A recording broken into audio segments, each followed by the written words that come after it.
Hello and welcome to part 9 of my TEW 2020 save, where we take TNA from the Hogan Bischoff era.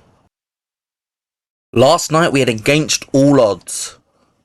A great show. But tonight we've got to move forward. Our next pay-per-view is Destination X. And there's going to be new feuds, new matchups, as TNA rolls forward in the second Monday Night Wrestling War. Show kicks off, just a pre-show segment. Just basically, it's TNA, Taz and Foley trying to hype the crowd up before the show. It's just something I added in so that I had something to talk over, because I couldn't really think of anything else to put for this intro. But we're in South Carolina, we're back in the Southeast, so expecting a larger venue, which obviously you won't find out how many that is, because I book Explosion after this. 64 rating though. And the actual show kicks off with a bit of a hype package for talking about Samoa Joe, Awesome Kong, and Shinsuke Nakamura. The three people who won championships last night. Of course, obviously, Beer Money retained. The Beautiful People retained. Amazing Red didn't fight for his title. He will be tonight, though, against the winner of the Triple Threat number 1 contenders match, Billy Kidman. But Joe, Kong, and Nakamura all won titles last night. So basically, we got a hype package showcasing their victories. Also, it's fun to have Samoa Joe and Shinsuke Nakamura in a match angle together. That's pretty fun. And so the first match of the night is a title match. For the X Division Championship, Billy Kidman challenges the Amazing Red. And it is Red who picks up the victory, defeating Billy Kidman in just over 12 minutes with his Red Eye Flatliner to make his third defense of the X Division title. But if you look at the performances, Red was far and away the better person in the ring. 71 compared to Kidman's 48. There's a lot of potential in Red. I don't know how high he's going to make it on the card, because I don't see him ever in the main event. He's probably, X Division is probably his ceiling, but he can be a star in the X Division. I don't think X Division should be a lower thing. X Division, as it did in like 2005, X Division should be able to main event. I mean, AJ Styles famously went back to the X Division despite being a 2-time NWA World Heavyweight Champion in 2004. So there's so much stuff we can do with the X Division, and Amazing Red is a great person to pin it behind if he's pulling out 71s in the opening match of Impact. Although, speaking of showing respect to the X Division, I do kind of cut away from it quite quickly, because the commentators at the end of the match tell us that, oh, there's some sort of commotion going on backstage. We've got cameras on it. And we are cut back to see Bobby Lashley beating the crap out of Jeff Hardy, throwing him into stuff, and most importantly, throwing him off a balcony. Obviously, we don't see what's underneath. There's padding, although it's Jeff, so I'm not actually that certain. But we do a big beatdown angle, and Jeff is pretty much written off TV for a little bit. Lashley, obviously, they were in the 6-man on Against All Odds against each other, so it's not like this is just a random attack, but pretty darn fun. And I think Lashley and Hardy is going to be a good feud going into these spring and summer months. Bischoff and Team 3D are backstage, and Bischoff's chatting and he says he's decided to give Team 3D a chance to show that they are these legends that they claim they are. So, after their incredible performance yesterday, the winners of the Tag Team Showcase match, Claudio Castagnoli and Chris Hero, the Kings of Wrestling, will tonight face Team 3D, Brother Devon and Brother Ray. And the winner will go on to face Beer Money at Destination X.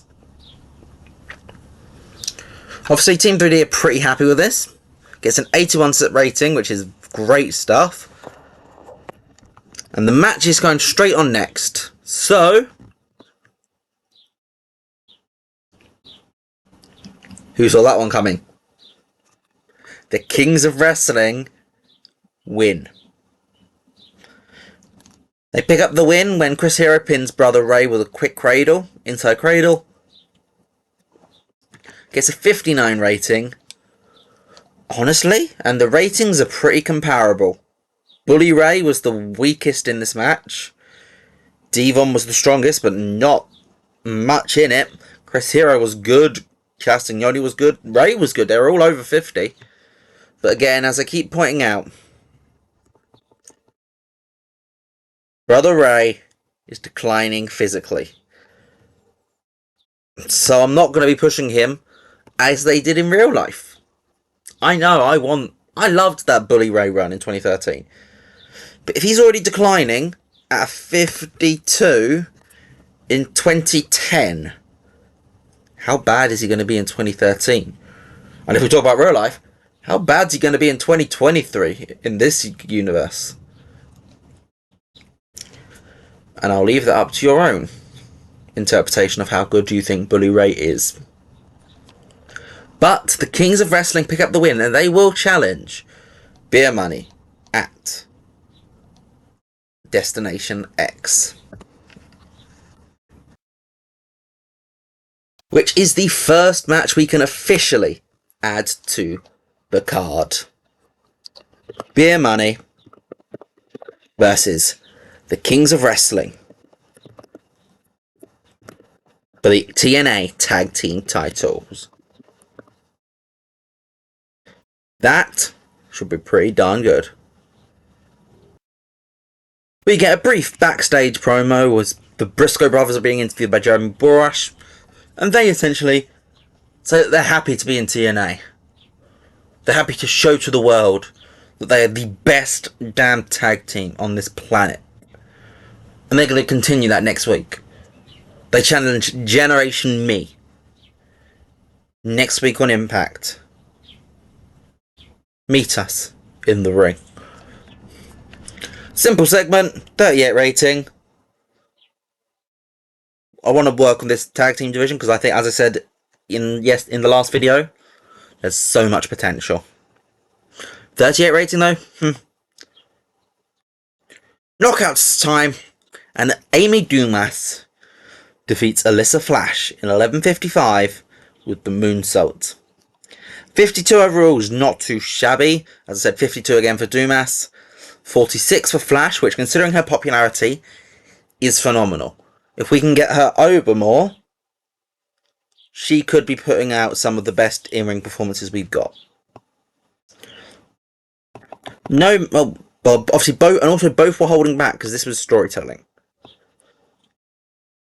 But Dumas, she pretty much came out and challenged Awesome Kong at the end of Kong's victory against all odds. So, building up the wins to build her up. 52 rating leads straight into 45 rating, and Awesome Kong is terrible on the microphone. Great news.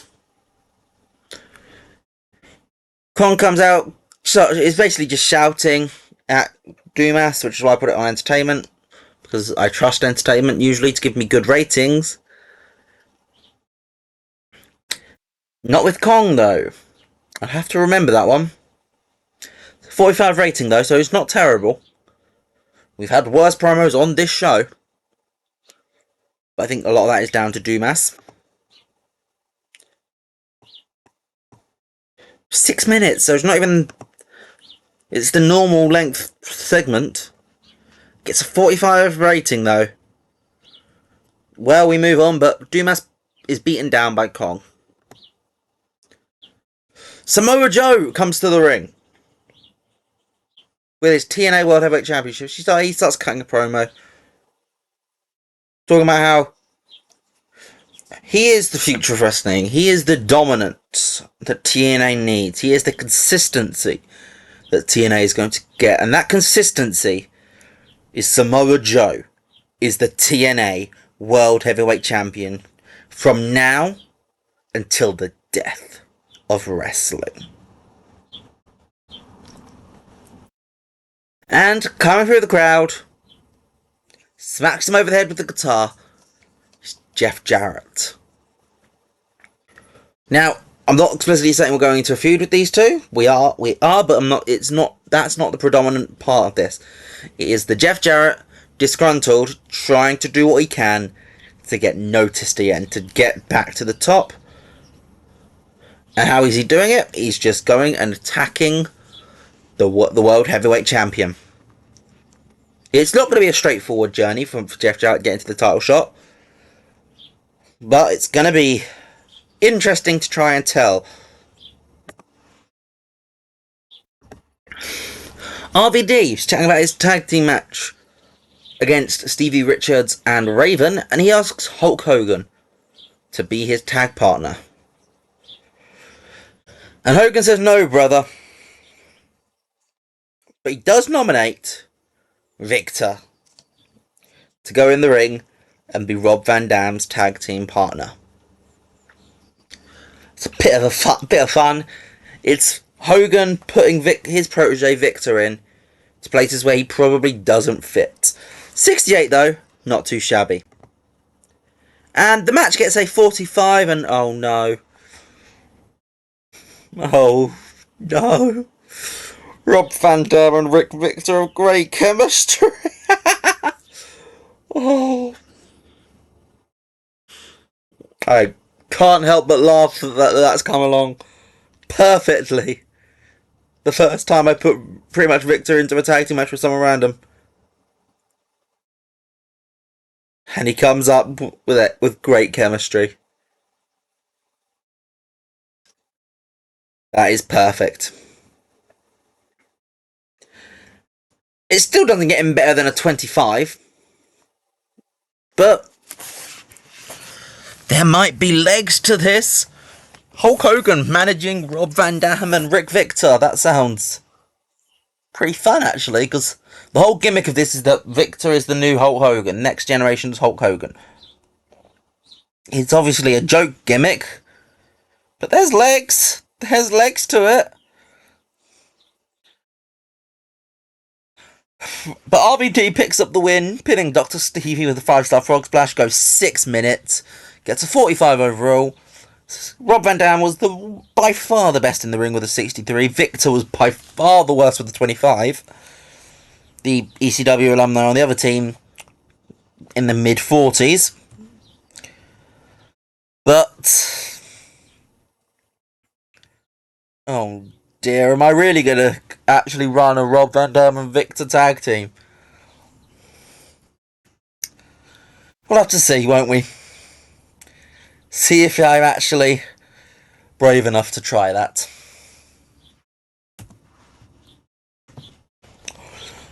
We get Shelley and Sabin backstage shouting outside Bischoff's office. Shouting how that the referee screwed them last night. The referee stopped the match when he had no right to. Alex Shelley is clearly fine. Obviously throughout this entire segment, Alex Shelley is wincing in pain every time Sabin touches his arm. But pretending that he's absolutely fine. There's nothing wrong with him. It's basically just heels being heels. Pretending, like, trying to think of an excuse they get screwed when in actuality, no. Shelley was just actually injured. And they're pissed off. And now that I've got a tag team which is managed by one of the authority figures, this may have fallen perfectly into my lap. 57 rating though. Decent stuff from the Guns. Not those Guns, obviously. And your main event match for today. Kind of continuing a little bit the Angle Wolf feud, although that is pretty much behind us, but this is almost the epilogue to lead into something else. Kurt Angle teams with AJ Styles and D'Angelo Dinero to take on the team of Wolf, Williams and Magnus. And it is the Invasion who pick up the win when Desmond Wolfe pins D'Angelo Gennaro with the Jawbreaker Lariat, because no one can throw a lariat. No one can throw so many different types of lariat quite like Wolfe. Obviously, he's no Stan Hansen, but he can do some impressive things with a lariat.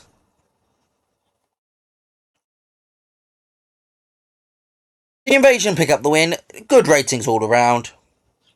70s from Wolfe, surprisingly getting the best rating in this match, better than both Styles and Angle. But 69 is a pretty decent main event. Leads into a little final segment. Obviously, as the babyfaces are getting away, they've just lost. Wolfe just does a little cheap shot, clips the back of AJ Styles' head. As AJ's just walking off, he just sort of stops. It's obviously not pain, but he's like, son of a bitch. And yet, that is going to be our springtime feud. Wolfe and Styles. 69 though, what do you reckon the entire show got? Make your predictions down below in the comments.